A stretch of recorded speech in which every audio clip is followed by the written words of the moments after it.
Hey everybody, it's Chatting Human Design again. I've been back fairly consistently. This is going to be like the third episode in a row-ish, besides the holiday. That doesn't count. The holiday doesn't count, people. You know that. You're not going to listen anyway. So, um, we skipped the holiday, and now we're back. And I'm here with Anna, pronounced Anna, 5-1, manifesting generator, emotional authority. I think I checked all the boxes, right? Hi. Hi. Yeah. 5-1 emotional manifesting generator. It's a mouthful. It is a mouthful one, but when I was writing it down, I was like, ooh, ooh, because like I said, I never get a 5-1, and MGs are I don't really get a lot of them either. And as soon as you came on and started talking, I'm like, yep, your energy is like very I recognize it as it feels like a lot of the manifestation generators I've met in real life. Mhm. Anytime I speak to an MG, it doesn't feel the same, but there's like this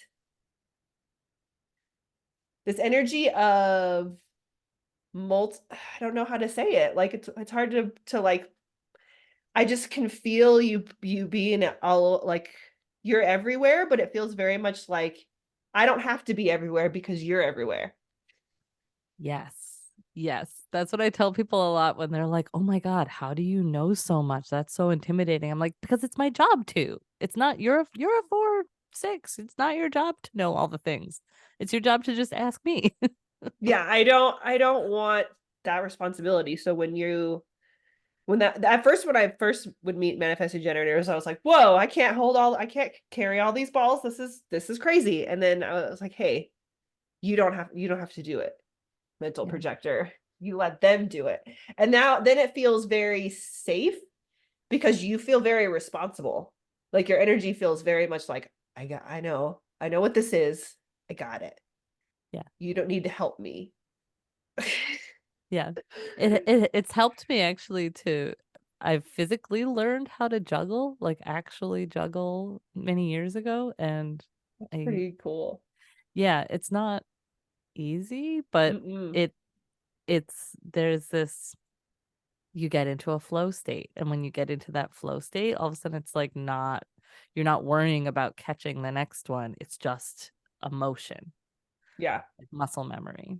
Yeah. So I had to feels the learn same. it for a play I was in when I was like 13 years old. And I got these videos, aging myself there, from my high school to learn how to juggle. And I kind of got it, but it's really hard. And when you're a kid, it's like, I don't want to do this. Yeah. So I got a couple of the I could do get a couple of times and then it was over with because it is very hard. But Yeah. the videos were very straightforward, and I didn't know anything about human design at this time, obviously. I was a kid. Um, and I think that's part of what it was, is they were like very straightforward, this step to this step, this step to this step. And I don't really go that way. And so I was like, this is so hard. And when they would move to the next step, I'm like, how did you do it so fast? Because Right. in this video, they're teaching you. It's not like they magically learned it, but it would frustrate me. And I'm like, no, we can't go yet to that step. I'm not there. So when I learned I was in my 20s, my early 20s, still not human design, whatever. Um, I was out in California and a friend who was working the same job I was, just she was into juggling. She's like, I want someone else to juggle with me. Here, let me teach you. And she just taught me how to do it. And we filled like balloons with rice. Uh-huh. You like put you like cut the end off of the balloon, fill one with rice, and then wrap another one Mhm. around it. You get these cool little balloons Yeah. of rice to like play with. Row around, And throw at each other. Psh. the thing that really made it for me when she was teaching me was she said stand facing a wall, like close to a wall, so that if you throw it too far, it like you can't throw it too far or else it hits Yeah. the wall. So like Yeah. that was a huge thing that made a breakthrough for me. I thought that was cool.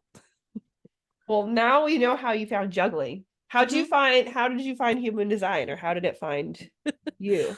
Well, this is a great way to talk about the 5 line because so human design found me after I had just gone through yet again another crazy situation where I thought everything was fine and I did not do anything wrong, and I got unceremoniously ejected from a program I was in.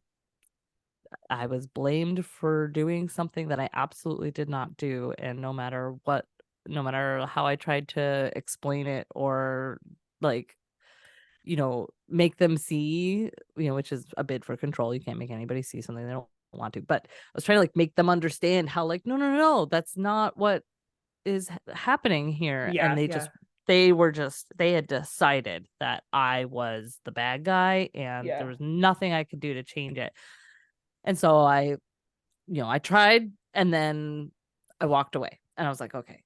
So uh, a friend of mine who was in the same program who witnessed this moment Mhm. along with several other people who were all dumbfounded, had no idea what was happening. She reached out to me afterwards and she said, "Hey, saw what happened. That's kind of crazy. And I would like to share this thing with you called human design because I think it might help you." Without even knowing what my chart was, Mhm. she just knew that, like, this would help. So it was near my birthday and I said, "Sure." And she's like, I'll give you a reading for your birthday." I was like, "Perfect." So she came over to my house and brought, charts and things, and we sat in my backyard for 3 hours and she told me about the 5 line, I think first. She was Mhm. like, "First, I want to explain what just happened to you in a way that might actually make sense and you don't have to hold on to it like there's something wrong with you. It's not personal. Here's what happened." That just You're the fifth line. oh my god, it just made so much sense. It made me feel better, but also made me feel like, "Oh my god, how do I stop this from happening then?" Yeah. Like, because What do I do now? this is something I have experienced. Like, I'm the black sheep in my family. I get blamed for, like, I have a brother who's in prison and I've gotten all, like, my whole life I've gotten punished whenever he gets in trouble. Like, it's messed up. You're like, My parents, obviously it's not me. yeah. That just, like, yeah, blame is like a big thing. I have the 10 too. I have the 2010 and the 1034 and the 2034. I have all the integration channels that Oh yeah, that you do. that 10 um is very vulnerable, Mhm. and yeah, blame is one of those things that, oof, it's a theme and I'm trying to overcome that. But yeah, so she told me about the fifth line. She told me about being emotional and the emotional wave. That also explained a lot. Mhm. Mhm. And excuse me. And about being a manifesting generator and being into lots of things and um forgiving myself for giving up on things after a little bit, and just all the things. Like, those were the three main big things that after that initial reading, I asked her. I was like, "Okay, so what book should I get?" she Your first line is like da da da My first line da. was like, "This is freaking awesome." Well, because also I had already been on a spiritual path before Mhm. that. I had Mhm. already been, I mean, when I was in college, I studied a lot of different philosophies, from Buddhism and Hinduism and Zoroastrianism and just, like, all these different kind of like religious philosophical um thought, Mhm. meaning making You're open. systems. You're open to it. Oh yeah, I got wide open ajna, wide open head. Well, my ajna has, one gate defined, but right? Yeah. Yeah, 11. Yeah. Yeah, my head is completely open. So I was already versed in, like, a lot of the, like, philosophies of Taoism and Buddhism and all of that stuff. And then in 2019, late 2018, I had had a huge identity shift slash crisis slash dark night of the soul, that on the other side of that period, I had decided I wanted to get into Reiki. Had had a few experiences receiving Reiki from some people, and I mentioned it to my boyfriend at the time. Excuse me, he's now my husband, and I asked him. I was like, I told him about it and that I was interested in doing it. And he asked more about it. What was it? And asked if he could do it with me. And I said, oh, heck yes. So we got our levels 1 and 2 together, and Oh, then that's so I cool. practiced for a year and set goals for myself before getting the master, and then I got master, and then I attuned him. So like we're like super connected that way. So I'd already been studying chakras and energy modalities and polarity and all these different cool modalities. I have, I've had a lot of physical pain in my lower back most of my life. So it's something that I'm like, okay, what do I need to do to like help myself, resolve this? I don't believe I'm supposed to live with this pain my whole life. Like, how do I figure this out? So I've been searching Hmm. for that physical aspect which results in all the like subconscious deconditioning and all the things. So Yeah. human design like melds together everything. Everything Yeah. I've ever studied, it all ultimately boils down and says the same thing, Hmm. right? Which is like we're all one. We're all here to experience this physical realm so that the great source that is part of us can better know itself, essentially. Hmm. So human design took all that like very like Piscean energy of all of that and grounds it into this very like intellectual type A personality kind of Yeah, thing, which is totally. very much me as well. And yeah, I just took it and ran with it. So I bought Karen Curry Parker's book, The Red Book, Yeah, Understanding Human Design. that was my first one too. Yeah.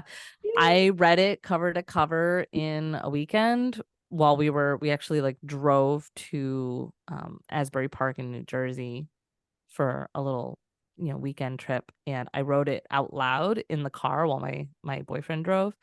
Read it out loud all the way down. He's a projector. I'm reading stuff for him. I'm reading stuff about the profiles. I'm reading all these different things out loud. And then did that on the way back. And by the end of the weekend, I was like, okay, I need the next book now. And so now I have many books. Like you probably have all of the books now. I not quite all of them. I've been a little bit like picky, choosy, which ones, but the next one I got was I think I got Chayton Parkins' book next, and then I got the The Human Raw. Design, the blue book. Yeah, I got the Me blue book next. too. The same booker. Yeah, and then I got the Raw and Linda Bennell definitive book. Just because I don't at the want that time, like one. so you don't want it? So many people talk about it as it's my sixth line, my six goes, oh, everybody wants it. Everybody says this is the book. I don't want it. I think Yeah, that's what it is. It's like everybody else says this is what you should have. And anytime that happens, my sixth line goes, you don't want that thing. Because you everybody know, has it and wants it. And I also don't think I get bored and really lose focus very easily. And I like succinct, like, and I don't think that that's what that is. So I don't think it would work for me.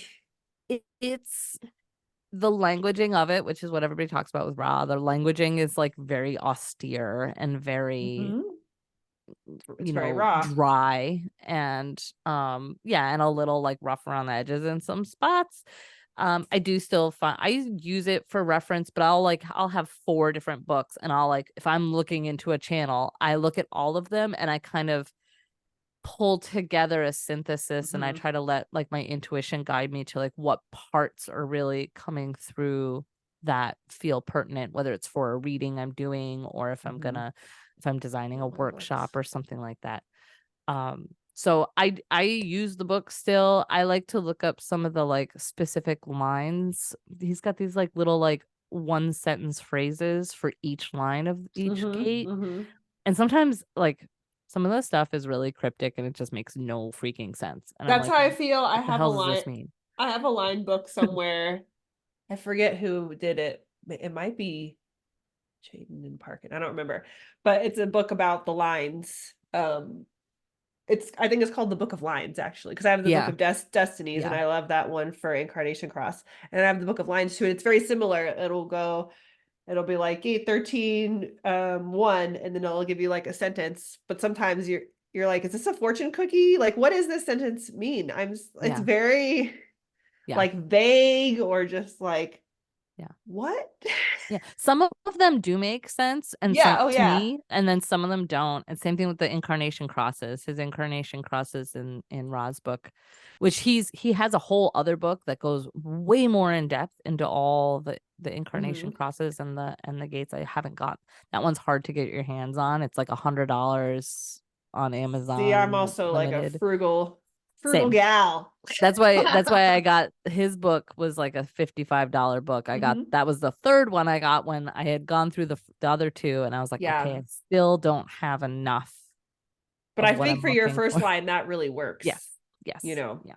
Yeah. And for me, this is why I didn't do well like I did fine in high school because high school's easy. But when I got to college and you have to like do things for yourself and they're not trying to get you to go through, Right. like I was terrible because I can't, note taking to me is like, it's torture. Like I don't know what Mm, I'm writing down. I don't know what I'm supposed to remember. And then I'll look over at the person next to me and they've got like collation and colors and indents and everything's all beautiful and I'm like, "What the hell? Like I can't do this." I started college and quit college 3 times. My 3rd mm. line needed those 3 times to be like, "Hey, you're done with this." Break that bond a bunch of times. Oh god, it was like that's something I thought I had to do, like I had to do it, and then finally I realized I didn't, and that was actually very freeing. And I think this is another 6 line thing where sometimes I feel like I'm ahead of stuff where Mm, I was like, college is actually not gonna be an important thing," and this was in the early 2000s, and now it's like, well, yeah, right. Well, if because that's not what learning you want. facts is not unlocking wisdom all the time. Yeah, Learning facts in that very like, yeah, like in the way that linear way. these groups of people are saying you have to learn it like this, and this is what you get to learn, we choose for you. It feels very, and I always thought human design, I always thought I had to be something, like I had to have a career and a job and a title, and this is who you are for your whole life. And I could never figure that out, and that was always very jarring for me and very upsetting for me in life. And then when I learned about human design and the undefined G, when my mentor told me about the undefined G center, I just started like bawling my eyes out because I was like, this is me. Like, I'm trying to be something. I'm trying to fit into a thing. And she goes, no, she goes, you're here to be many things. You're a chameleon and you're not really here to have a title or a career or even a place that you live for your whole life. She's like, you're here to kind of shift around and it's totally okay. She's like, society is going to tell you that that's not okay, but it's totally okay. And here's where I feel like it's important to understand that like the system of human design gives us these labels like projector and manifesting generator and all that. But like there the nuance within. So what you just described is also my experience, but from the lens of being a manifesting generator with a defined identity center. Hmm. It's almost the same kind of feeling and we get conditioned in a similar way, except I'm getting conditioned in my definedness. You're getting conditioned in your openness Hmm. to be this one thing and stick on this one path. But really, that's not true for either of us. And Yeah. we have completely different designs. Yeah. The So I man think gen it's, part really comes in and is like you have a lot of things you can juggle, you can do.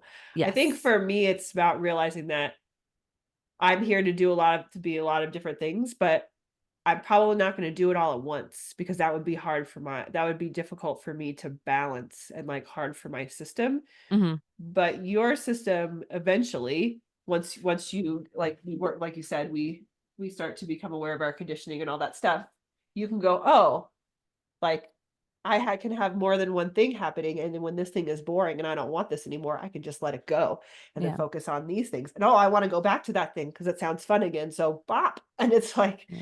you kind of can be really outside of the box in your movements. And I can too, but for me, it's really about being aware of the amount of energy that I have at any given moment Yeah. because it's always a different thing. And and this is something that when I learned this, I was like, oh shit, this totally makes sense. Even if I'm really into something and I really feel like I have the energy to do it and I'm really excited to do it, I have to stop. Like, even if I feel like I want to keep going, I need a break because the undefined sacral and all the undefined motors are like, hey, you need a break, even if I like it. And I used to think that, very similar to the generator thing, if I'm into something, I can just keep doing it. I can just keep going. But that's not really how it goes. So like breaks for us are necessary, even if we're in the middle of something that we're like, this is so fun and this is so awesome. How long have you been in that? How long have you been doing that? You need a little break. And then Mhm, you can come back and mhm. still have more fun. Or you might realize during that break that you're done and you're like, okay, Yeah. I need a bigger rest than just this little break. And I think that's really helpful for people with undefined centers is you just because you need a break doesn't mean that you're no fun or that you're not having fun or that this isn't exciting and fun and good for you. It's just a lot. Yeah, You I think know? that's where like the cognition piece comes in handy. You know, the finer aspects of the chart that we Yeah, get yeah. in like PHS is where like when you're in those breaks, okay, lean into your PHS and like for we were talking about inner vision earlier. So do you completely stop engaging with that project entirely? What I heard you say was that you're doing it, right? And that you need to like monitor your energy while you're doing the thing, but when you're in those breaks, are you leaning into maybe just being the Usually accomplisher of that thing rather than having to do all the things to become that? I don't know, because control Like for me is a big deal. So visioning usually I into have it in to the be in process. it. But you when I'm talking, I guess when I'm saying that kind of stuff for me, when I think of like fun things, it's like it's nothing that has to do with work. It's like uh, usually it's having to do with being in aura with other people. So so if I'm in aura with other people and I'm having fun, I still need to usually it's just to like go to the bathroom. It's almost just like an aura break. Like Mm, I need my aura to break from these people, even if it's only for like a minute or two, and then I can go back. Um, usually. That's usually what I'm thinking of when I think of this stuff, because if I'm by myself and I'm not in aura with another person, it's not the same. I don't mm, feel like I need as much of a break or I need to step away as much yeah. because I'm very, I don't know what the word is, but I take a lot, like when I'm alone doing like work things, I take a lot of breaks. Like I already know. I have like at my fifth line, or not my fifth line, I'm sorry, my gate five, that's what I wanted to say, really gets in there sometimes with the rhythms and like the order of things. And I'm like, okay, it's tea time. Time to have your tea. This is your tea break. Okay, now go back. Okay, now it's lunch break. Like I know when those things work. But when I'm in aura with other people, I think I get carried away Yeah. and I'm just like, oh, I'm with these people now. And then I just kind of do whatever everybody else is doing. I don't think about like my order of operations, I guess. Yeah. And then I can be like, oh, I'm tired. I need a break. Have you ever heard of the thing called the Pomodoro method? No, that sounds like a sauce. Oh, wait, is that like the 20 minutes on and like 5 minutes off thingy? Yeah. Yeah. I think I have, but it feels too structured. Mm. Is that weird? Like I have to have my breaks and do my things, and the weird times that I want to do them, and it to have like to tell myself 20 minutes. I I feel like it's better if I say do this piece to here and then Mm. go have like associating anything with a timetable Mm. really I don't like it. Time to me is this frustrates my husband to no end because I'm a unless I have to be somewhere, I'm incredibly responsible if like I'm never late to my job. I'm never late if I have an appointment. I'm never late if we have to meet people for something. But if it's just him and I going to get coffee, or if I'm going to the grocery store and I say I'm going at 10 and I end up going at 11, he's like, "What the hell?" And I'm like, I just this Yeah. is what happened. Oh, I feel like that perfectly like that's a perfect embodiment of the open spleen and root. Like you only have a sense of time when there's the pressure from the outside. And I don't like it.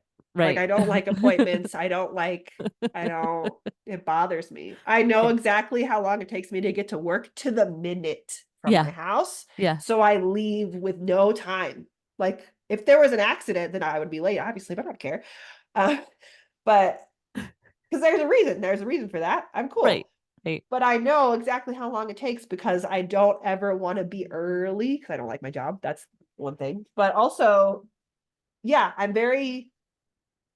don't like time.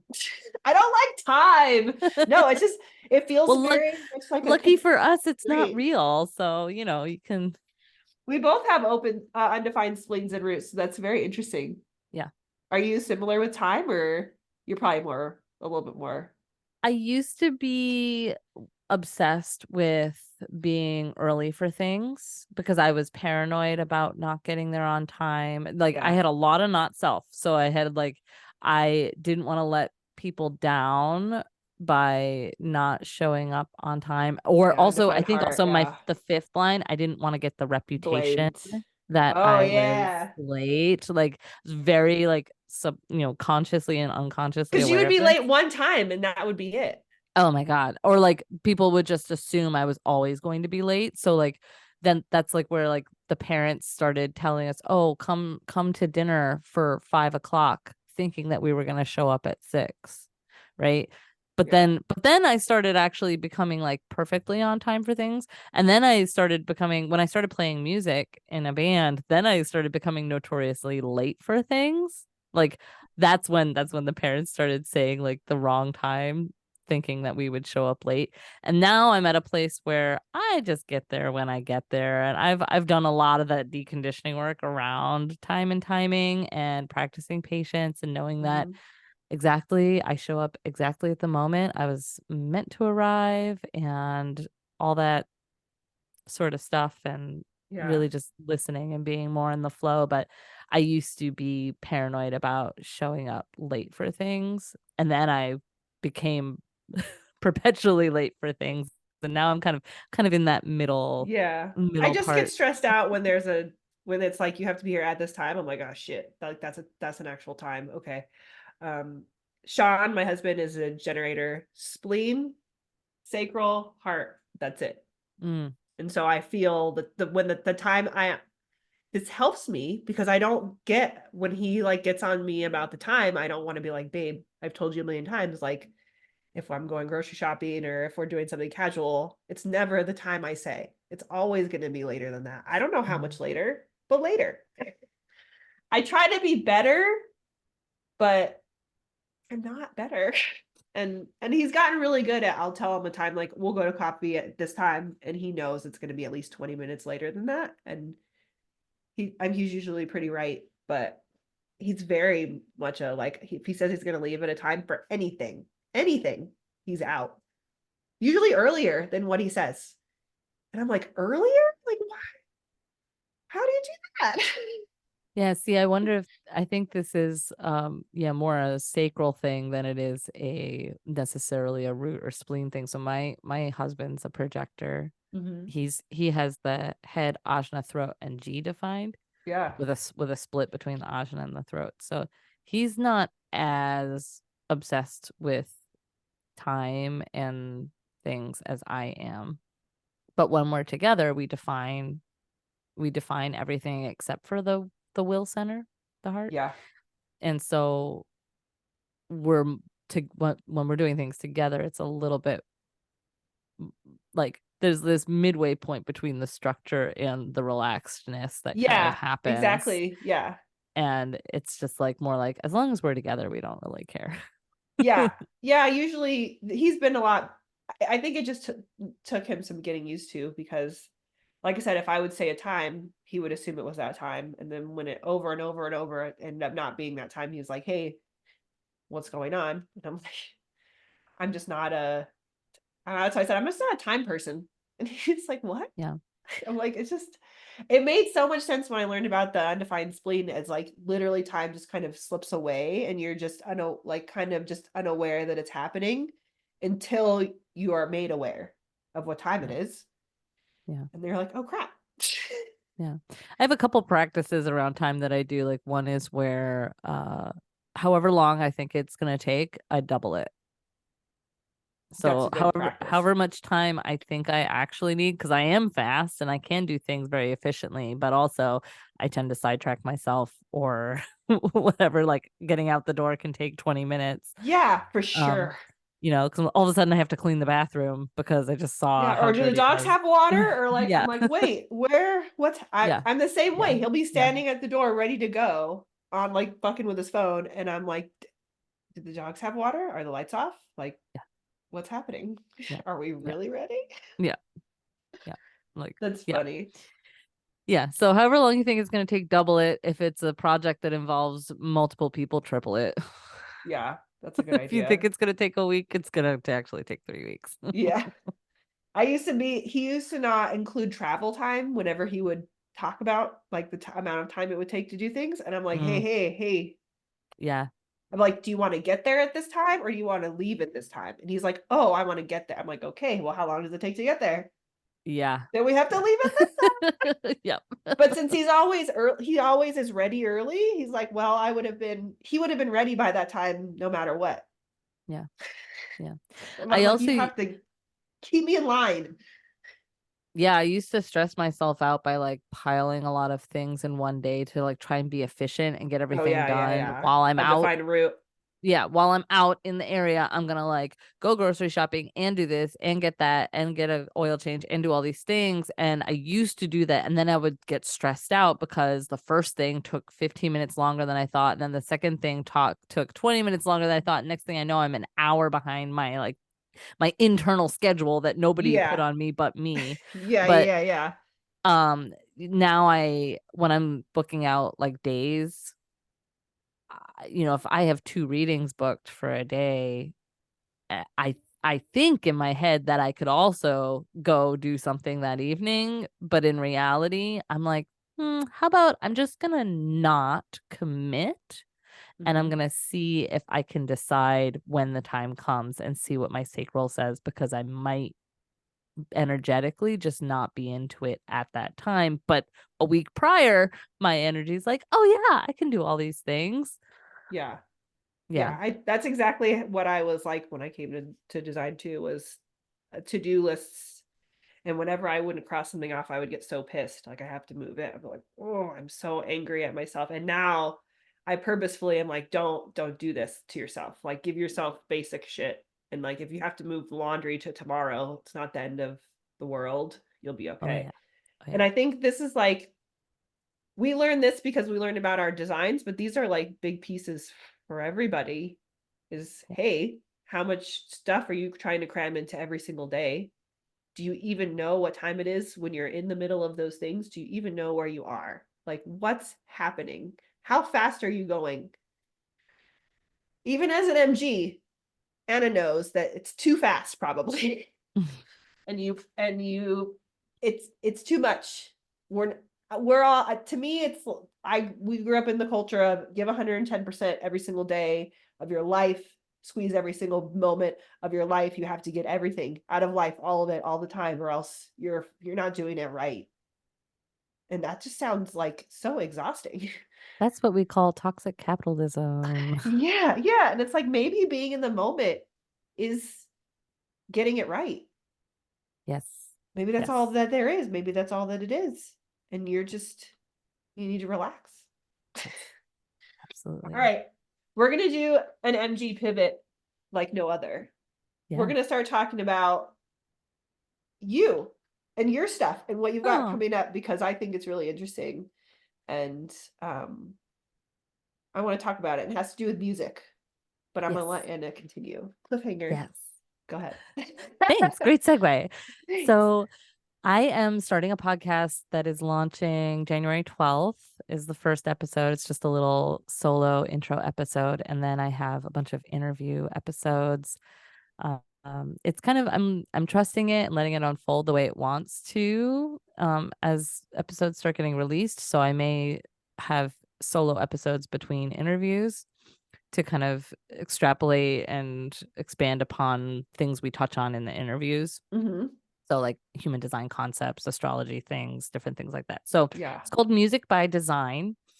And it's this exploration kind of research project, just tickling all of the parts of me that internally that just are so excited to just be having these conversations and just exploring why we like the music that we like. So it's this intersection of music, creativity, expression, preferences, and our energetics. That's so neat. Because I don't And really there's ever think about it's music like that.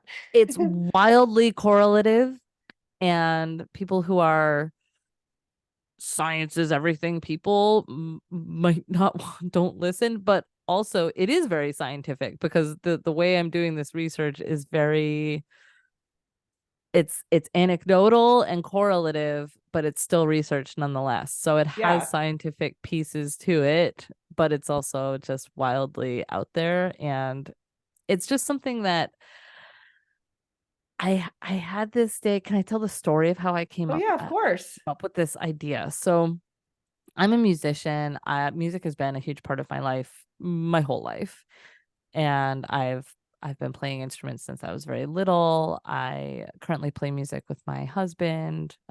We both sing. He plays guitar. I play the mandolin. I grew up playing the viola and the piano and Whoa. self-taught guitar. And I never thought myself a really great singer. I'm not a huge into singing leads. Certain songs I really love singing lead on, but for the most part I'm big on harmonies. Hmm. I can find the harmony and back somebody up and make somebody sound really good, really really well. But then if you ask me to like really belt something out and sing lead, it's only choice songs. So uh big into music, and I'm also an avid music goer, music listener. I love going to see live music a lot. I spend a lot of time in music festivals and things Hmm. like that. So I've seen a lot of different live music, and I'm also into all this like, energetic and spiritual stuff. So one day I was listening to some music while I was in my kitchen, and I was kind of in a funk. I was in a weird emotion. I was kind of in a bit of an emotional low, probably.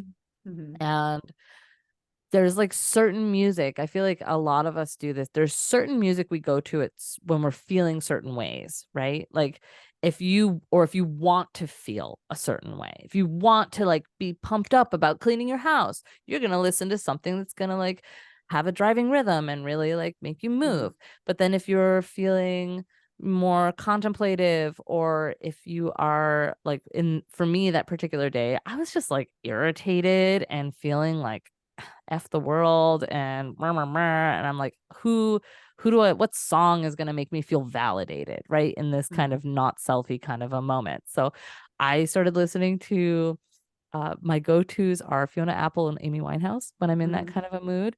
So Amy Winehouse's Back to Black in particular is like just gets me in a way, Hmm. and like I don't even like I've researched what the song meant for her, but I don't even know what it really means for me, except that it just makes me feel like she gets me. Hmm.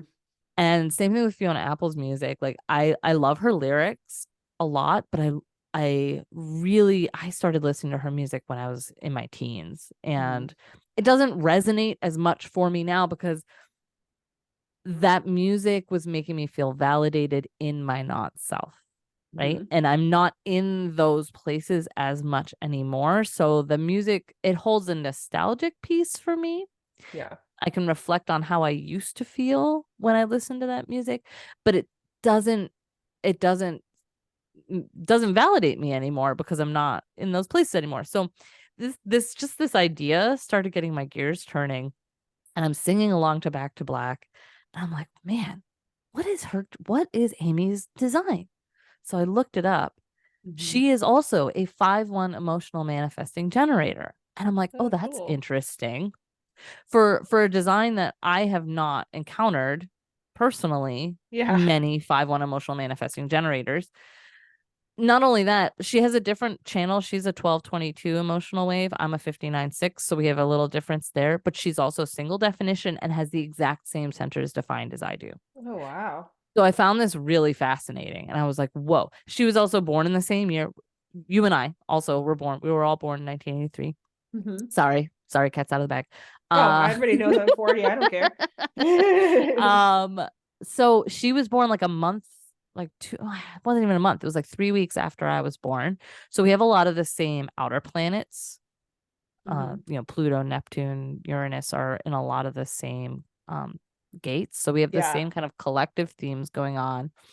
And then I'm looking at her chart and her north and south node, or her unconscious sun and earth, are my north and south node. And I'm like, oh, that's also very interesting. And so I just started like finding all these similarities, places where we had a lot in common.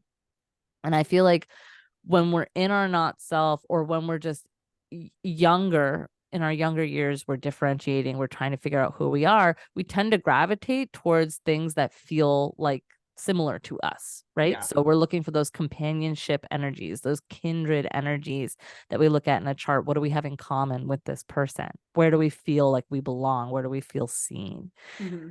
So then I'm like, okay, this is interesting. So then I looked up Fiona Apple's chart, depending on what time she was born, because I think, again, this is the sort of thing where Yeah.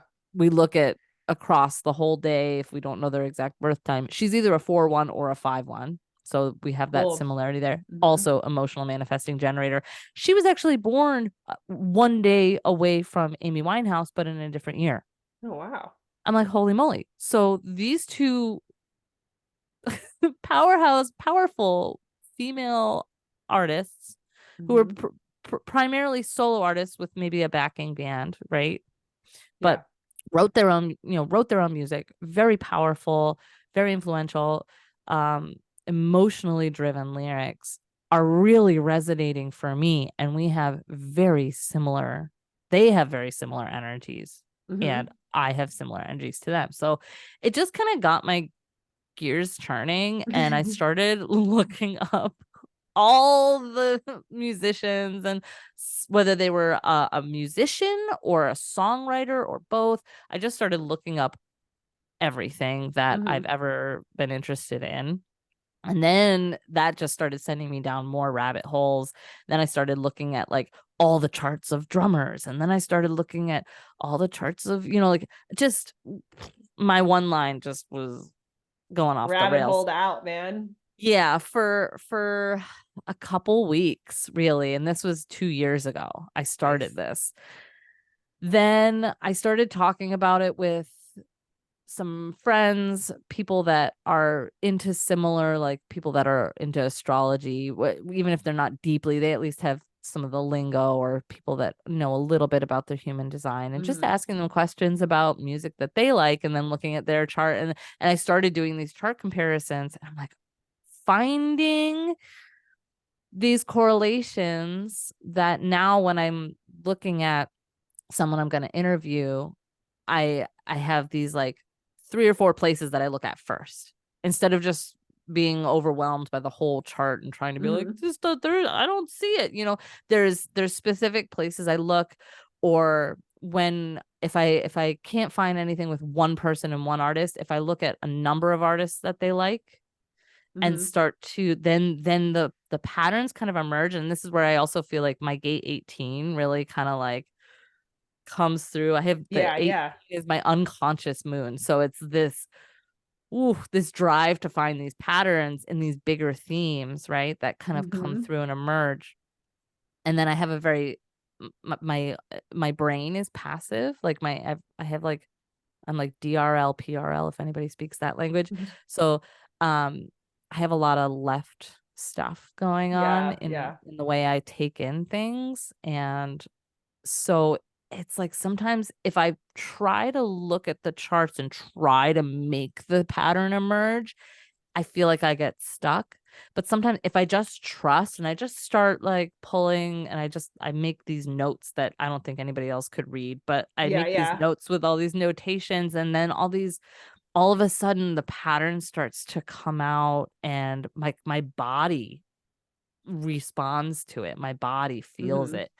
And so I'm looking at human design charts. Sometimes I'm looking at astrology charts, but because I don't always have the exact birth time, Yeah, that's trying hard.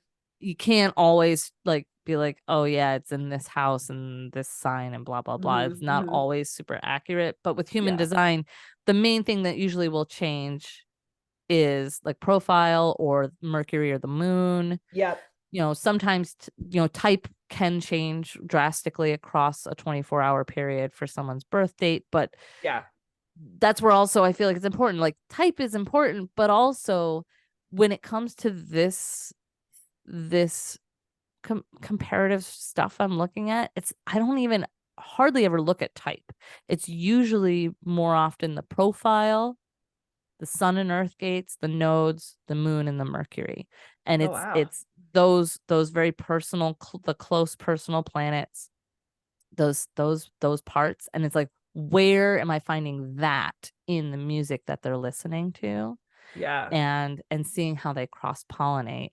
So it's just really fun. And so what I do for each interview is I also have a Patreon page set up where when the interview airs, I also will post the charts that I'm gonna like, I put them in Canva and I put circles around things with arrows Yeah, to be like, yeah, if you're a nerd for this, like yeah. me too, if you have a one or you've been heavily conditioned by someone with a one line, then you might actually like this and might know what this means. If you're a six line or a two line, you're gonna look at this and go cross-eyed. But Ah! um Too like much information at once. yeah, yeah. So but I've been like making these little like write-ups that kind of describe like some of what I'm seeing. So, you can kind of try to like follow along if you want to look at the chart. Cause I'm not doing these in video, although I Mhm. often will share my screen. We'll talk about what's on my screen on the podcast. But if you want, you can like go to the Patreon, pull up the chart, which I include those. Those are unpaid subscriptions, but if you want to pay like $2 a month, every now and then we'll do a giveaway or something. Like somebody who I Mhm. interviewed might have like a product that they want to give away to the subscribers of the Patreon or something like that. Different things like that. Or also like special recordings or unreleased tracks, if they're a musician, things like that. So I'm interviewing people who are both lovers of music, creators of music, and both. So when I'm interviewing someone who loves music, we're pulling the charts of these artists that they love and things like that. When I'm interviewing someone who's more a creator, like a musician or a songwriter, I'm looking at their design and really asking them about like their creation process, Mhm. because that's something I've seen too as a musician. Excuse me. I I myself have written a handful of songs, and it's always been very sporadic, very kind of out of nowhere, and it just comes when it comes with a lot of my Mhm. openness there. I can't make myself write a song. I've tried Yeah, and it's yeah. just not good. But I've watched other people who can write a lyric a day. Like they write a lyric a day, or they write 5 songs a day, or they write 5 songs a week every week for a year, and at the end of the day they might have 10 really awesome songs from that process. It's kind of like a statistical process. They just have to get as Yeah. much as they can out, and statistically something's going to be good. Like 10% of the time it's going to be something really good, the other 90% is going to be trash, or they'll recycle it into something else later. So that I find really interesting, because that's not me. That is not Yeah. me. I am not like just this stuff flowing out. But when I look at people who have that kind of a process, they often have a defined head and ajna, Mhm. you know, or an ajna and a throat, or a head ajna throat. Like they have this stream that just has to come out of them. Yeah, And yeah. then later they can go back through and pick out what feels like it makes sense. Right. Yeah, So yeah. it's not set in stone. This isn't like a firm thing, but it's something that I look at when we're exploring this sort of stuff in these interviews. Mhm. Um, Other people, when they write songs, like my husband does this. He just picks up his guitar. He might be inspired by like a weird chord formation he heard in a song that he Mhm. liked, and he'll start playing with that chord, and then start playing with other chords around it, and then he just starts making sounds with his mouth, and then words start forming, and I'm like, what is happening right now? He'll make a song just like that He's without any. self-projected, right? Self-projected Yes, projector. he's a self-projected projector, and that just kind of, it just comes out of him. And like he didn't really have an intention other than just playing with this chord. Whereas like for me, like when I've written music, usually I hear the words in my mind first, or I'll hear a specific word that someone else says. I'll be like, ooh, that's a lyric and that's cool. And then I'll write it down, and then the words form. And then as the words are coming out, then the music kind of, I start to hear the music in my own like inner ear. And then Hmm. I'll get my instrument and okay. And then this is a song now. And it's wild because, yeah, songwriting, there's people out there who teach songwriting, right, in a very formulaic way. And maybe that works for a lot of people. But I feel like if that's not an authentic process for you and you try to write like from that formulaic way, people are gonna know. Like Yeah. people can feel it from you that it's maybe not 100% your truest expression. Hmm. But also sometimes, like I do this for myself, I find it very helpful to have at least a framework, like a box, a container within which I can have freedom to play and experiment. So Yeah, yeah. that's what this podcast is. This podcast is a container in which for me to just play and experiment and explore and do all this fun, juicy research and have great conversations about music and It's a good energy. idea. You'll love it. Because like you said, it feels very like you can talk about whatever you want because it's yours and you Yeah. can do it however you want because it's you. Yeah. Um, so you have that control, but at the same time, it's like, well, whatever. I can do whatever I want. Yeah. Yeah. So in when I go to interview, and this can segue into asking you a few questions, um, because I asked Janelle, listeners, I asked Janelle about some of her musical preferences before we got on, so I could, Hmm. you know, do what I do here. And something I find interesting is when I ask folks about what kind of music were you into when you were that like angsty young teenager, when you Hmm. were figuring out what you liked that was Hmm. maybe different from your family, right? Because that's what we're doing. We're differentiating, we're figuring out who we are. Um, while hormones are raging through us, right? And we need to express. Um, what did you like when you were a teenager? And then sometimes we compare it to what do you like now? And sometimes people still like the same music. They're still like gung ho fans for whatever band it is that they were when they were a teen. And that's Hmm. totally, and I think it's like what we're finding when we do these comparisons is that sometimes people are embarrassed by what they liked when they were young. Like, That's funny. Why oh, would you be I embarrassed? It's sometimes people are just like a little like, because they're not into it as much now, right? You're like, yeah. you were an emo kid, or you were into pop, or you were into country or whatever, and you're not into that now. And sometimes people are embarrassed. So That's what I like funny. is like this kind of validates that what you were into when you were a kid, you were drawn to because there was a part of yourself that was being recognized. And Hmm. and you don't have to be embarrassed by it. And there's actually like we have this energetic connection that I can show you that validates it. And often when we're young, we're looking for that stuff that we see ourselves in or we feel seen by. Hmm. Whereas when we get older, sometimes if we're on an evolutionary path as well and we're evolving and looking for things to help us expand, that's typically when we're going to see connections between the music you listen to that has more of that electromagnetic. They have the opposite, Hmm. like Yeah. whatever it is that your energy is looking for, the energy of that music has it, connects it. Hmm. So one of the concepts too that's important to, I think, surrender to in this exploration is that space and time aren't real, right? Hmm. So when we talk about human design, when we get in aura, that's when we're exchanging that auric information, right? Like you have to be Typically, your aura extends about 6 feet in all directions around you. So if you're 12 feet away from someone, your auras might not be touching. But as soon as you're within 11 feet, all of a sudden your auras are touching, right? I Mhm. think we can actually expand and contract this field with our consciousness as well. Mhm. So in Reiki, we explore how you can send healing energy across distance and time, right? You can Mhm. send energy back, you can send energy forward, as long as it's accepted, as long as it's welcomed, right? Mhm. You can't send energy to someone if they don't want it. Like you Yeah. can send it, but if they don't want it, they're not going to get the benefit of it. So Yeah. whenever we create something, we're imprinting that creation with our energetic expression, with our blueprint. Mhm. And then something that can withstand over time, like you create a piece of music, there's this inherent permission or consent when you create a piece of music and it's published and it's put out and now it's on the radio.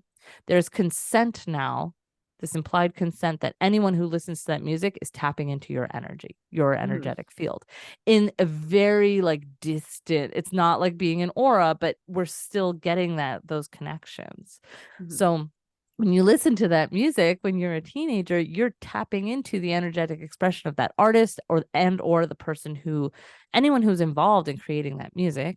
So if an artist sang it but someone else wrote it, you're tapping into like the energetics of both, right? Mhm. Maybe more so if someone wrote the song, you're tapping more maybe into their personality side of their design. Whereas Mhm. someone who's performing the song, maybe you're tapping more into their design side. It's Yeah. really, and it can get really meta, but but it's cool. And these are just the things I'm observing as I'm Yeah. having these conversations with people, and it's really cool. So, Yay.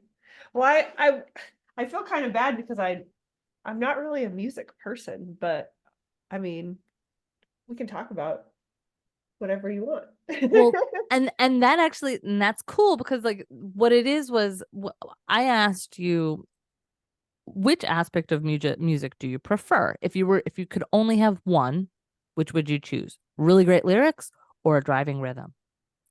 What did I pick? Rhythm, I would assume. You picked rhythm. Yeah. Yeah, I don't really care about the lyrics. I've never really been a lyric person. Which blows my mind that there are people out there that don't give a crap about the lyrics because I'm someone who I love the lyrics. I when I would get an album, when I would get a new CD when I was a teenager, Yeah, like yeah, when I got my first yeah. Sam Fiona Goody. Apple album, I like put it in my CD player and I'm on my bed in my room and I pull out the little pamphlet. People Gen Zers might not know what this is now, but It in was the one of my CD, first CDs that I got was Fiona yeah, Apple, Alanis Morissette around the same time. yeah, yeah. So you had put Alanis as one of those ones Yeah, in your thing, she which was a big we can one for talk me. about her. We can talk about her. There's a connection there. It's cool. But I would pull out the little pamphlet that had all the lyrics, and Yeah, yeah, yeah. I would lay there and I would read all the lyrics while I was listening to it, and I would listen to an album over and over and over again until I knew every single freaking word. And when I write songs, I'm writing lyrics because there's a specific message I'm trying to convey. So you're not the first person to tell me that you don't care about the lyrics. And Oh, I know. the first time I heard someone tell me this, I was like, what? Like, then why the hell am I What are writing you these words listening? if you're not even listening to them? But she's like, this person in particular was like, no, I just want to feel the rhythm and I just want to dance and move my energy and move my body. And I was like, that was the first time that had even been something I hadn't even considered that people don't listen to lyrics before that moment, that conversation. I was like, wait, you only care about the rhythm? So that's why I asked this question because there Very are cool. people who are rhythm people and there are people who are lyric people. Like if you could only have one, if you had to give up the other, which one would you give up? And so I find this interesting because the first place I look in a chart when someone tells me they're a rhythm person is, do they have the gate 5 or the 15? And you've got the 5 twice. Yeah. Yeah, Yeah. I have a big So five thank energy. you for proving my theory once again. So again, this isn't like 100% of the people. I think maybe like Yeah. 1% of the time, someone will tell me the beat is more important to them and they don't have the 5 or 15, but they're usually torn. They're usually like they have a Hmm. harder time really like landing on which one. Hmm. Um, And you're you know, the experimenting with the human condition, so there's not going to be like right. 100%, 0%, like, Right. And I'm not but it trying to is fascinating. prove any, yeah, I'm not trying to Yeah. prove anything, but in those people that don't have the 5 or 15 and rhythm is more important, then I'm like, ooh, okay, so what else am I exploring in the chart? Do they have a lot of sensing circuitry? Do they have a lot of, other gates that might be have a lot to do with patterning? So like gate 44 and gate 18, those sorts of things.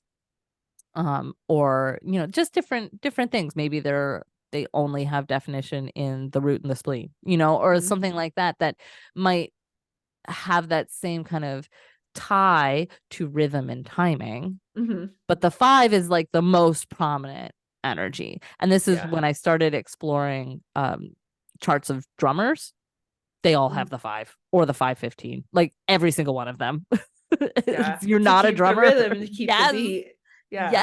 Yes. So this is just like a really cool thing that I'm That's like, very oh. cool. So so you told me that you preferred the rhythm, which also in the music that you generally like as an adult, you said you really love disco, you really love disco and funk, which has that driving rhythm, which disco music, the lyrics, it has lyrics, but they're Nobody not cares. they're not really conveying some deep emotional message, Like, right? let's Like, dance. yes, Let's exactly. party. Yeah, I Exactly. agree. And so all of disco. Now here's the cool thing. All right, I have to look at my notes here. Um when it comes to disco, you have a lot of different artists. I was trying to get you to give me like a specific one that you liked, but you're like, I don't like a specific one. I like all I'm of real them, weird right? about I don't listen to I have songs on my phone that I'll listen to for like a year straight, and then I'll go online and I'll put on a few more songs, and I only listen to music when I'm driving to work sometimes. Sometimes I sit in silence. Hmm. I very rarely listen to music. That's why this was Yeah. hard for me. So I had Yeah. to think about when I was younger. Um, I listen to music when I do yoga in the morning. That's probably the longest, most consistent period of time that I will listen to something. And it's right now I think it's Bonobo or Bonobo, or I don't know how to say his name, but I think that's close. It's him and like 20 of his songs, and I've listened to them over and over for I can't probably more than a year now. I don't I like the same thing over and over. I don't know anything new. If you tried to tell me about some new songs, when people talk to me about Taylor Swift, I know she's not new, but I don't know what you're talking about. Yeah. I'm Yeah. very like Well, uh, that's into like that defined specific ajna. things. Your defined Yeah. ajna is like, I know what I know, and I know what I like, and it's Yeah. this, Yeah. right? So when you're talking about music, I really had to think back of like when I listened to music when I was younger more Yeah. consistently, and that Yeah. helped. Yeah. Yeah. But like, so disco, so Donna Summer is like, right, like the I the love disco Donna queen, Summer. right? Hmm. She has the full 15/5 channel. Yeah, that She's makes got it sense. very strong in her chart. And so like the music's coming through her, but you know what? She didn't actually write, she co-wrote some of her songs, but she didn't really write most of the music. She Mhm. was like just like that front person that was Performer. she was performing that music through her design. And I think it's her, she has the 15 is her unconscious Uranus, for the 5 is her conscious Venus. So like Ah. it's that energy is really being pulled through her body and her expression in that way. Mhm. But so this is why I like this, because it forces me to kind of expand the way I think about approaching these things when someone doesn't have like one specific artist they're really into. So you're into this whole genre. Well, the fellow who wrote most of the disco hits, his name was Giorgio Moroder. He was actually from Italy, and he's a mental projector with the 1156 defined. You're lying. No, You're you want to see making his this up. no, No I will share way. his For chart. I real? will share his chart with you. Yeah.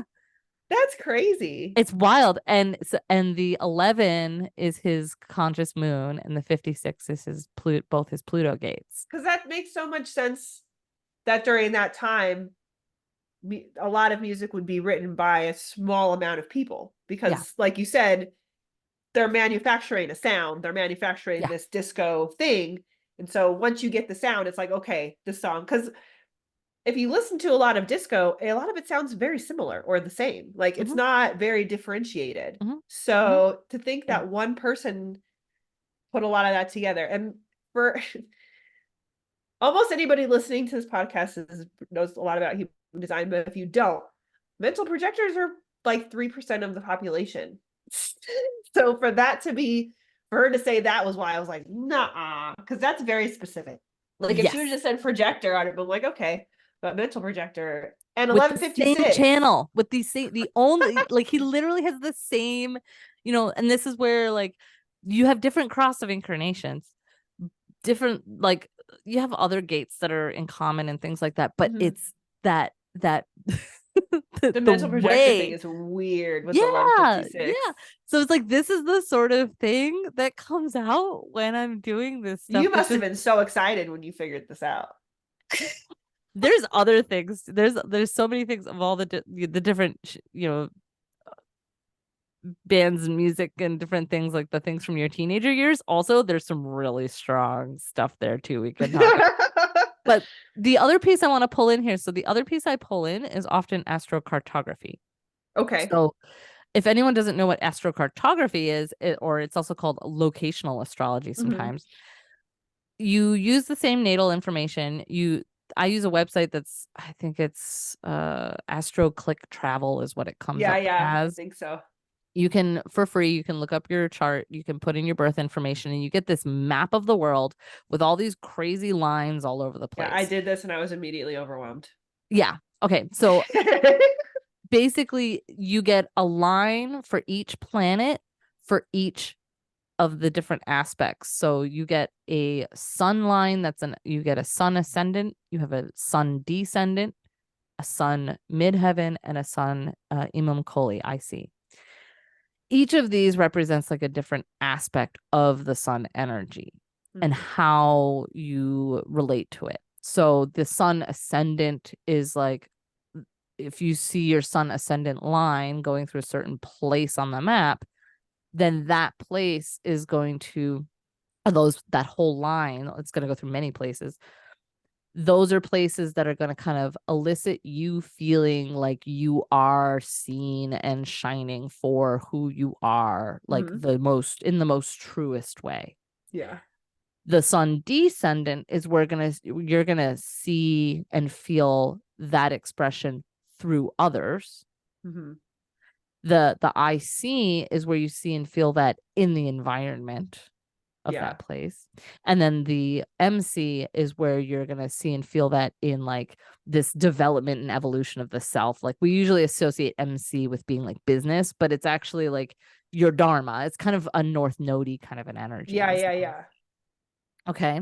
So you have four types, four different aspects of each of the planetary lines. So four There's a times, million lines just going nine. like There's a this. lot of lines on this map. You're like, Here, where is it crossing? I don't know. but what's really cool is that there's 99% of the time there is a big pull between, like, say, this guy Giorgio Moroder. He was born in Italy. You've got a prominent line that runs through Italy. It's actually it southern Italy and like northern Italy. You have two lines. It's your Jupiter and Uranus Mhm. IC lines. They kind of sandwich together Italy on the map. And your Jupiter line is your gate 5, and your Uranus line is your gate 9, Mhm. which is about like focus, right? So Yeah, yeah, yeah. where he was born, so which is a huge part of his energetic blueprint, Yeah, yeah, yeah. where he was born. So when he creates music, he's imprinting the energy of that place, which when you listen to that music, you're tapping into those lines from your astrocartography. Like it's just this crazy, like, That is the cool. overlapping that happens when I see when I'm looking at these charts. So it reinforces that gate 5 for you Yeah. in this music now. So Donna Summer has it when she's actually like she's expressing it through the song as she sings it, but you're also getting it doubled up underneath through tapping into this feeling of expansiveness when you Yeah. surround yourself with this music, that I see energy. You're surrounding yourself in your when you play the music, so you don't have to actually physically go to Italy to experience the energy because that's Maybe I should energy and though. time, time and space don't really exist. And so like this is like a core grounding principle in my research is that Yeah, nothing's yeah, real. So let's play yeah. with this. So so when you listen to the music, you're tapping into the expansive energy of your Jupiter line, Oh, very cool. which is that gate 5, which is all Yeah. about the rhythm. And so of course you love disco. And it's very much like you said, I don't really ever listen to lyrics, and I'm not really a sad song person or a slow song person. I like songs that, like you said, I'm like this, and I get stuck in my head, and I'm like, dang, I can't get this. And you're right, it's never the words. It's always, and I very rarely remember the words. I'll get like the gist, and I'm like, I forget after that. But it's very, I can hear it. I can hear the beat. I can hear the song in my head. Um, and like I said, I'm very upbeat. I'm not, I would never listen to sad music for really any reason. I can't think of it. Mm-hmm. Like Mm-hmm. I would Yeah. avoid it on purpose. Yeah, and I would say It it's would bum because me out. you got that you're not defined in the solar plexus, and I think that that's like a big distinguishing piece between folks who uh not only having the gate of rhythm defined, but also often having that solar plexus undefined. And again, this isn't like a hard and fast, like if your solar plexus is open, then you don't care about lyrics. It's not that, but Yeah. it's people who are defined, especially folks who are not aware of what's happening. Like they don't have the tool of human design or astrology or Yeah. whatever these things to help them understand. The way they understand is by tapping into music that makes them feel like they are understood in a way, right? Because these Hmm. are things that are hard to put your finger on when you don't have the framework of the language of the Hmm. system to put around it. So like I did when I was a teenager. Like I didn't know how to say what it was that I was feeling or explain the mood I was in, but I felt seen by these women who were also emotionally defined, creating I this listened really, to more angsty stuff then when I was younger, for sure. yeah, yeah, yeah. Oh, what But else? I want to go over to like the teenage thing. So one of the things you put down was you put that you were like more into pop music, which pop tends to be like lyrics don't mean a whole lot, and it has We're more of that dancing, like we're fun, up just like here. dance Yeah, around, yeah, right? yeah. Like, Yeah, yeah, yeah. um, but you put that you were like into NSYNC.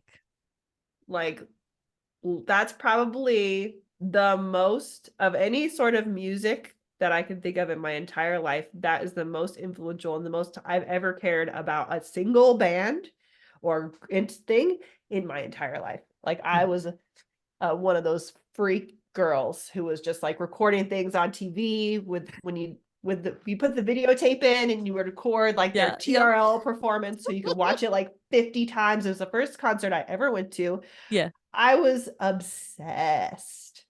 yeah, And it was the only time in my life I've ever cared about a single band or group of people, yeah. like musically ever. Did you have a favorite? Well, Which one of the guys Justin, was obviously Justin? Justin. Yeah, Oh my God. I was crazy. I was like crying when I would watch them on TV. It was so yeah, it's like embarrassing, like you said, but not like, oh well. yeah. So this is the sort of thing that gets me so excited when I look at this. So just to refresh your listeners, if they don't remember already, your cross of incarnation, your right angle cross of the Sphinx, Hmm. which has like 3 or 4 versions of it, right? Um, yours is where you have the conscious sun in 1, Hmm. unconscious earth in 2, or conscious earth in 2, unconscious sun in gate 7, and then the unconscious earth is 13. So we have 1, Hmm. 2, 7, and 13. I'm going to go through each of the members of InSync Oh my God, I can't believe person you did this. I'm so as happy. well as the person who wrote his music. So Because they didn't write their own songs, I'm No, guessing. no, Yeah, no, but no. similar to disco, there's like this one guy. Writes Actually, I'll talk about all. him first, real quick. Andreas Carlson. He's Uh-huh. from Sweden, and he wrote a lot of music for a lot of pop bands of that This is time. Like, why Justin says he says in that song it's gonna be me. He says it's gonna be May is because of the guy that wrote it was Swedish. This it is was what he Swedish, said. yeah, And he had an inflection with the me, and so Justin would do it too. And yeah. that's why it came out that way. Continue, but that's so Cool. That's funny. cool that you know that. Uh, so so he wrote a lot of music for bands like NSYNC and the Backstreet Boys and Britney Spears and things like that. But he wrote quite a few of NSYNC songs. He's from Sweden, and your Jupiter line, that same one that goes through Italy that links you to the disco writer Giorgio, that same line goes right through Sweden where Andreas is from, which is your gate 5. So there's that link right there. But I love this. So all the members of NSYNC, okay, I'm gonna go through each one. JC, he's also a right angle cross of the Sphinx. He would be He's my all second favorite. J- JC has the same cross as you, but the gates are rearranged. Yeah, yeah. So he has a conscious sun in 7, conscious earth in 13, unconscious sun in 2, conscious earth in 1.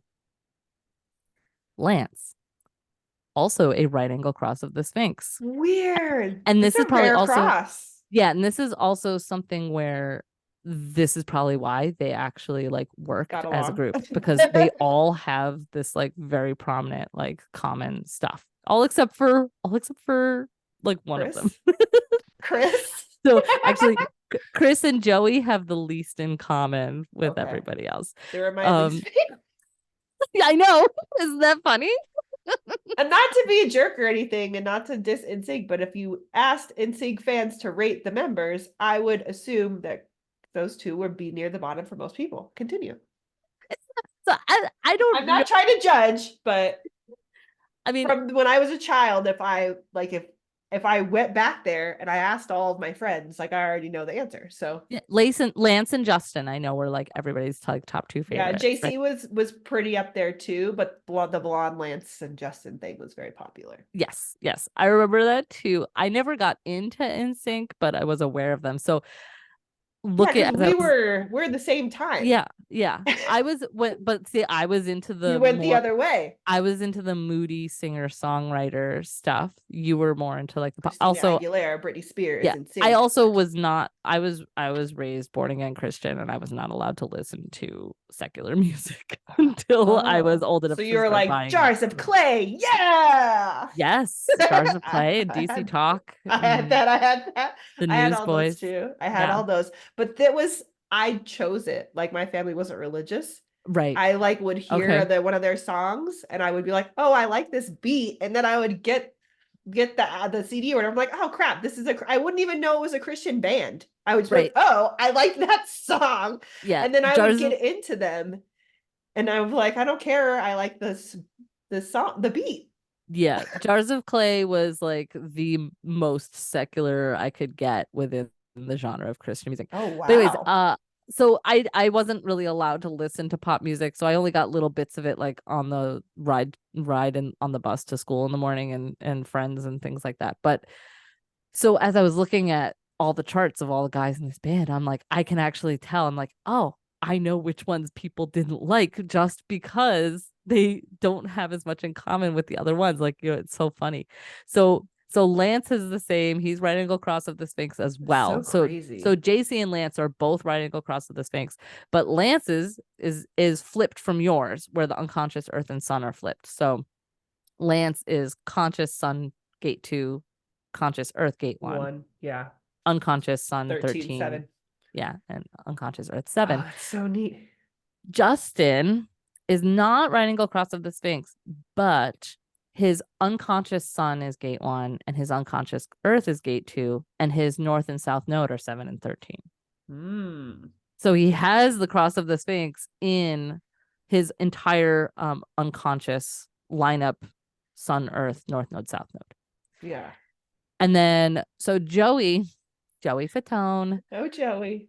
he has gate 7 and gate 1 in his let's see, unconscious. Let's see, both of his Saturn So gates are down there. 7. Yeah, his Saturn gates are gate 7, and his unconscious Mars is gate 1. Interesting. So it's a different energy. Yeah, it's like a more uncomfortable energy, right? Like you're gonna be That's like, so okay, you make me funny. uncomfortable. Um, and also there's also a connection here where your Saturn is gate 44.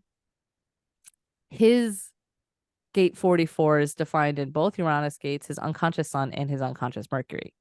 Oh So wow. it's even more uncomfortable. Like he's even more Yeah. of this challenging, like, yeah, it's uncomfortable. It's a place for growth, right? But like when you're 15, you don't care about growing. You just like, I Which just one want to do I think dance, is right? hot? Which one do Right? I think is cute? And that was a lot of it, but it's very funny when you point out the energetics of it is also following like the general gist of their fandom. Yeah. Like obviously Justin was the clear number one. He's a front man. He's the Yeah. best looking. He's might be the best singer. I don't know. I honestly don't know how if Well, he they're has the even best good career. singers. He has the longest standing career to Yeah. date. Yeah, I mean he was this most successful. He went solo and probably became more successful as a solo artist than he was in NSYNC because you said it's been a longevity thing. He's Yeah. been around. Yeah. And he got So, into acting and others, all this other stuff. yeah. And then last but not least, we have Chris Kirkpatrick. The Oh, Chris. only the only things that he had in common was his unconscious north and south node were 13 and 7. So Mhm. that's where like he him and Joey like complete that right angle cross of the Sphinx together. Mhm. But they like you can also see that being like why like they kind of are like their own little group. And Whereas when the you other see three, them like interacting, like when like they used to be on TV and stuff, or like yeah, TRL and all the things, you could see that they were like they seemed like the jokey jokesters, and the other three were not more serious, but just more like seemed more like polished. yeah, And these two were kind of the comic relief guys on the end. yeah, It's very funny that you put it like that. That's so yeah. funny. I can't believe I'm so connected to NSYNC because like that like I said, I'm not a music person, but like that was the only Yeah. time when I felt like a weird, like an insane fan that actually cared about a band or music or anything. Music was a different thing back then, though. Like you had to go to Sam Goody and get your CDs, Yeah. and then TRL. Oh my God, they're gonna drop the video that you haven't seen, and oh, I have to be there and watch it and record it so I can play it again and again and again. Now everything just comes at you, and you don't have to Yeah. look for anything or care about any sort of date when anything drops or Yeah. like any of that. But Yeah. when we were growing up, I feel like you really had to try a little bit harder Yeah. to curate your music and to like be into it. Yep. Yeah. And Absolutely. it meant more to you. Like you're like, this means a lot. Mom, do not tape over my VHS. I'm in sync. I Right. wish I still had it. That's the other thing I think. I'm like, why didn't I keep all this shit? Because I had so much stuff and it would have been so cool. And it might have actually been worth it some money, but probably not. Anyway, that's so neat that it would make sense that the people that made the music are so like a part of it, like the gate 5 and the mental projector stuff, because I've always thought that. Like I don't really care about lyrics or the person. Like when people freak out about Taylor Swift, I'm like, why do you give a shit? It's just some girl. Like who cares? Or really anybody. Like after NSYNC, after I became an adult, because I really also think that's like a teen, like hormony, like you said, situation that you're in. And I was like in love with them. So, but now I'm just like, I don't I don't understand it, but I know most people would look at me and go, "What's wrong with you? Like, why don't you like stuff like this?" Like, I also am not a big movie watcher Yeah. Yeah. because they're too long and I lose focus. And I don't care about stuff like Hobbits or Harry Potter or all those. Like, I don't. So, yeah, Mm. but I think that's very neat. that you, and I am like applauding you for going this deep into this stuff, because finding these people's charts is not easy.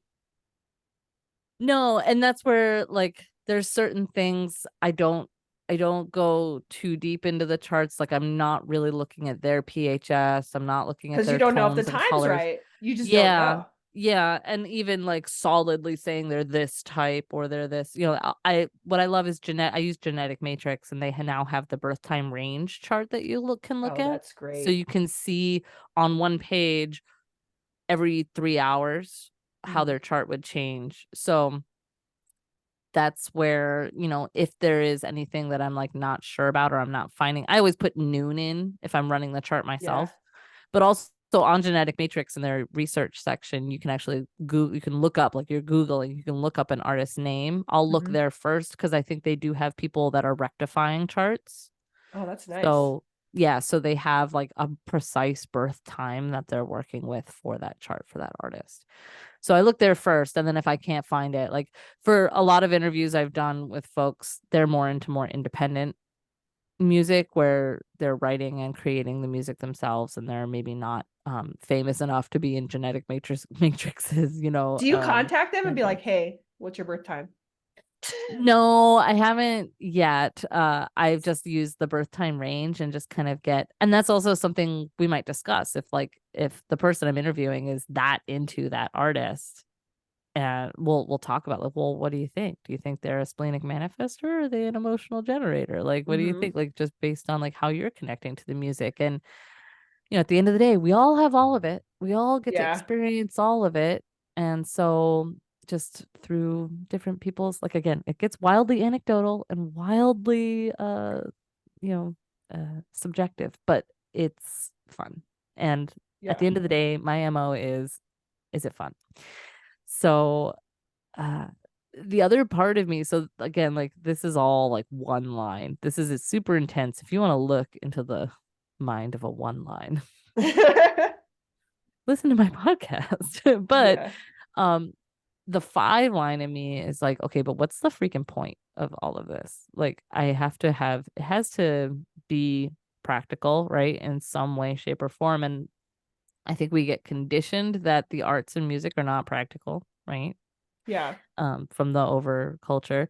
But for me, it's like as I am doing these interviews and I'm finding this research, it's actually a way of me being able to teach and share about these really complex systems in a way that Mhm. people can kind of ground it in through the music they like. Yeah. So that's where ultimately I can validate it for me in No, my yeah, that practical makes need for sense. practicality by just being like, well, everyone has heard music, right? Mhm. Everyone has heard music. Whether Yeah. or not you care about music is another thing, but everyone knows what I'm talking about to some degree. Like when I Mhm. say disco, you can think of some disco songs. When we talk about In Sync, they just And came out that's the with a thing. new I song. don't care about music, but then did you see like when you said the name NSYNC, I was like, because it like brings you back. And I don't Yeah. even care about that. Like people, I was a Justin Timberlake fan a little bit after, but it was never anything like that. Was like a very specific period of time that I don't remember my childhood very. I remember it in bits and pieces, and this piece is like a big, like it stands out in my mind. Like I remember making shirts for the concert. Like I remember all Like the people do for stuff. Taylor Swift. Yeah. Yeah, like with puffy glue and yeah, exactly. It was at the Great Western Forum, which doesn't exist anymore, and I was at the very top. I could touch the top. And I was basically watching them on a big screen TV because we were too far away. But I was just like and screaming, yes, like Taylor Swift. But this is where Taylor Swift boggles my mind is her fans are 12 to 72. Hmm. Like NSYNC was a very we're going after those preteen girls. Like that's what we got. Like Hmm. that's what we want, and that's who our fans are. She, I don't get. I don't that. I don't. I'm only using her as an example because I don't like any of her songs at all, and I think she's actually pretty terrible. But not as a person. I just don't like her music. Yeah. So to see like legions of people, and like I said, the age range is so wide, it's like I don't understand it. I don't Mm. get it. But it good for So her. yeah, yeah.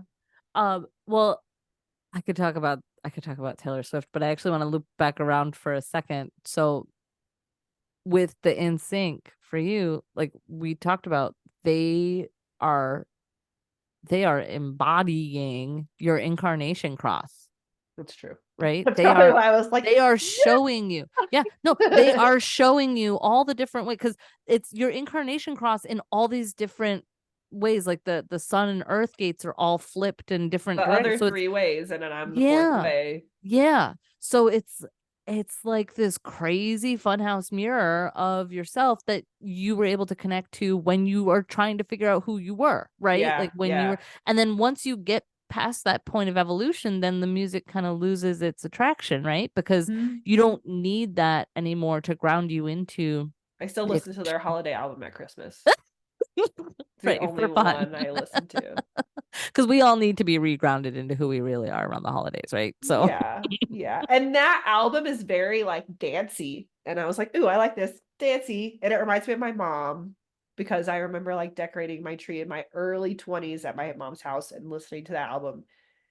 And at that time, it being older. And now I'm like, crap, yeah, this is like super old. yeah, Um, but yeah, I think, yeah, you're totally right. It makes sense that we would connect in that way to music, but that it could also like go away because yeah, I'm not yeah. still like crazy about them. They're over, they're done to me. Right. But maybe if you were pursuing some inner child work and wanted to, like, reconnect to your 15-year-old self and do some healing in a, spiritually connected way, some of that music might have that for I'd have to you, make it mix you in some know? Alanis because Yeah. in that time Yeah. I was more angsty than I am now. Yeah. I mean, Alanis is a whole other, like, I mean, we could keep going for another hour. I can't. We My can't. energy won't do it. Yeah. No, I know. But I I would won't love to push you. have you back on Yeah. because you're I mean, great. thanks.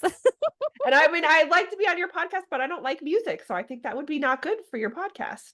I mean, I'll Well, leave it up to you, but I really we am not a music person. I can just put this we can just put this episode on Oh, as like a cross cross-pollination. post. Yeah.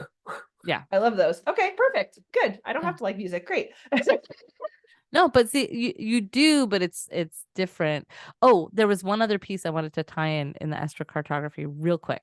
Okay. So, you had mentioned that you don't sing, you don't really play music, but you Mm. do Sanskrit chants? Yeah, I do chanting during like my morning routine. I do yoga, meditation, and I chant. I just find chants that I like. I don't usually even know what they mean. I'll look Yeah. up what they mean, but I don't remember. I don't think about it like while I'm doing it. The reason that I do it is because I like to hear my voice, the sound, and I like to make the sounds with my voice because it's not English. So I like to make it's really weird. It's almost like it focuses me or it like calms my nervous system to focus on making the sounds that are not English sounds and to hear it back and to do it like 10 times in a row. Hmm. And I have like a little bowl. I do my little singing bowl with that too, but like I said, I when I first started doing it, I thought I had to like learn what everything means and like while I'm chanting, get myself in like this is what this means, this is who you're chanting to, get into that place. And it was too much work. So then I was like, oh, I just like the way this sounds. And now I do it every day. Before I wouldn't do it every day because it seemed hard. And now it's easy because I'm just making sounds with my mouth. Hmm. And that's why I like it. What's really cool is when we look at your astrocartography map, your sun ascendant line goes through Nepal and Tibet and Kathmandu and Western or Eastern India, where Oh, a lot cool. of that stuff kind of comes from. Hmm. So you don't need to know what it means because it's allowing you to tap into the energy of being able to shine forth your truest expression. It's that sun ascendant is connecting you to your gate one. Cool. the strongest, most potent energy in your chart. So however you were led to that and however it intuitively naturally feels wants to come through you is the most important part. Doesn't matter for you what those words mean. For someone else, if if that line was maybe a Mercury line, Hmm. the words might be more important what phrase, you know? Yeah. But for me, it almost feels like what I'm doing is like the vibration, Yes. like that I'm Yeah. feeling. And like you said, I don't put too much pressure on it, and it's much easier for Yeah. me because Yeah. I'm just making noises. Yeah. Because you're just connecting in with that sun energy. Yeah. Your sun energy is And if connecting you through the place where that music comes from, where those sounds come from. So it creates a nice it little seems like I loop. really connected to where the place where music comes from, like where it's born, the place where it comes from.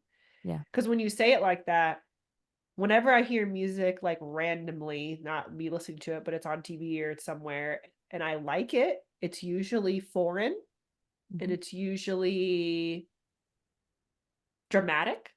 Hmm. And yeah, that's sometimes how I get into some like weird random sounds and stuff that I like is it's not usually from here. It's a different sound, and it's more not tribal but cultural, I guess would be a Hmm. better word, right?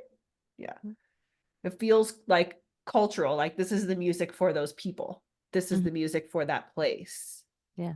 Oh, Yeah. that's so neat. I never really thought of it like that. Yeah. Maybe Yeah. So now I will connect to music more because I'm like, well, where is this coming? Where does this come from?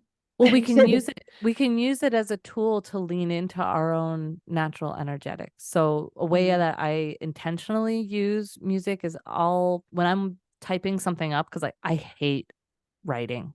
It Yeah, me takes too too. long. I would much rather talk it, right? So Mhm. that's why I have a podcast, not a blog. But if I'm writing something like a newsletter or something I need to like really focus, I'll look at where's my Mercury midheaven line Mhm. because I want to be able to express my stuff out in the way that I'm, manifesting my dharma and how am I creating and expressing and writing through the energy of Mercury.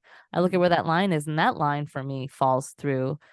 It goes through Kathmandu. It goes through parts of Siberia. So I'll look up folk music on Mhm. YouTube. I'll find folk music from an area that's on my Mercury midheaven line and I will intentionally listen to that while I'm writing, and I find that it does flow much easier. Where's my Mercury midheaven?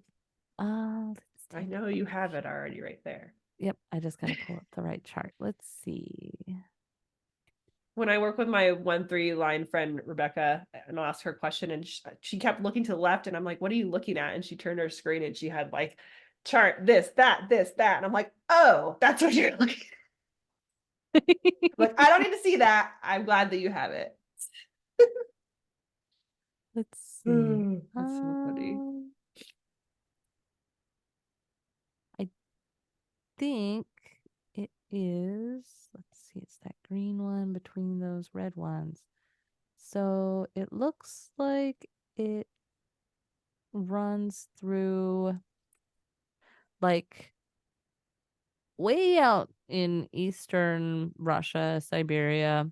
It's Oh, one that it runs north and south. So some of mhm. the lines on the map run north and south. Some are From like curved and move yeah, all over left, right to left, east to west. yeah. So this Mercury midheaven for you is a north-south line. So it actually runs like it goes down into I think Australia.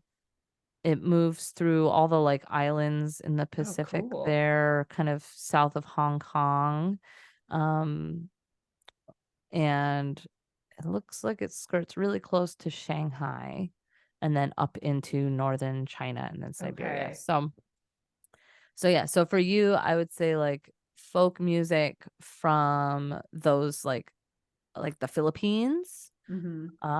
and Eastern China and yeah, just like listening to like old, music Yeah, from ancient Chinese music, and then also like Aboriginal music from Australia would probably also give that you would be that same cool. kind of focus. And experiment with it and try and let me know what you Yeah, think. third line says, okay.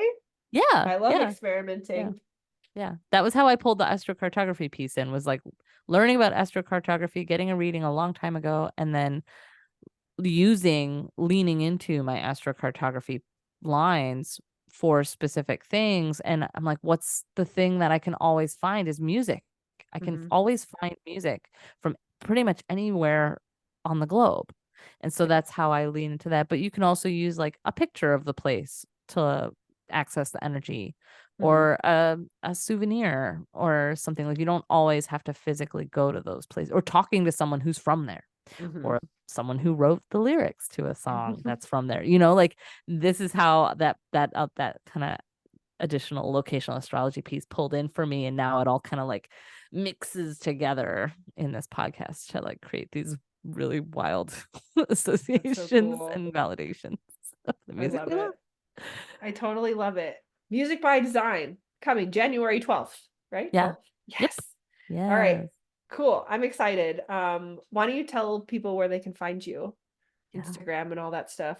Yeah. You can find me on Instagram at Anna with Intention. And I have a link tree on there that has links to if you want to book a reading with me. I also do quantum alignment healing. I'm a certified practitioner with Karen Curry Parker's quantum alignment system.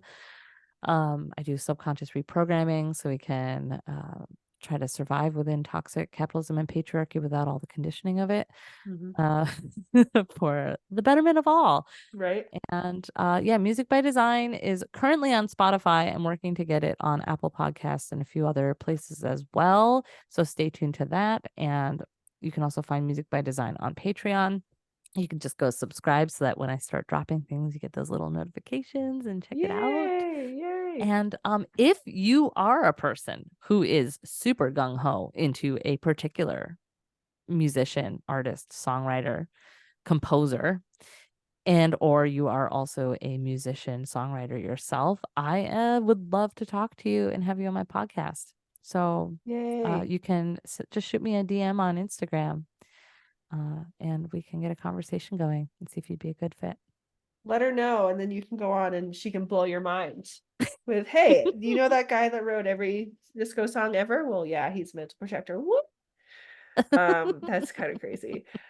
Yeah, so like I said, I think this topic is endlessly interesting, and I love that you're doing this because this is how I got to really get into my love of human design, was starting the podcast and talking to people. And it really felt like I was just doing it for me. But then when other people were like, "Hey, I'm listening. Thank you. Can I be on? Can I do this?" That's where I was like, "Whoa, this is actually for more than just me." So I think you're going to find the same thing, as you're going to be doing it for you and learning all this new stuff and being all stoked. And then someone's going to come at you with like, "Thank you for this." You're going to be like, "You're Yeah. welcome." Yeah. Yeah, this is And a that's whole where it's really new fun. it's a whole new realm for me. So I'm excited to see how it all unfolds. It'll be great. You're gonna have so much fun. Everybody, go listen January 12th, but go check out Anna with Intention before that. With intention, right? Did I say it right? Yeah. Yeah. Yay! Anna with Intention. All right, Yeah. cool. Thank you for being on, and we'll have you on again because you have so many good insights, and I would like to learn more Oh, about thank myself. you. Thank you so much for having me. This has been a blast. You're welcome. You're welcome. Bye, everybody. Bye.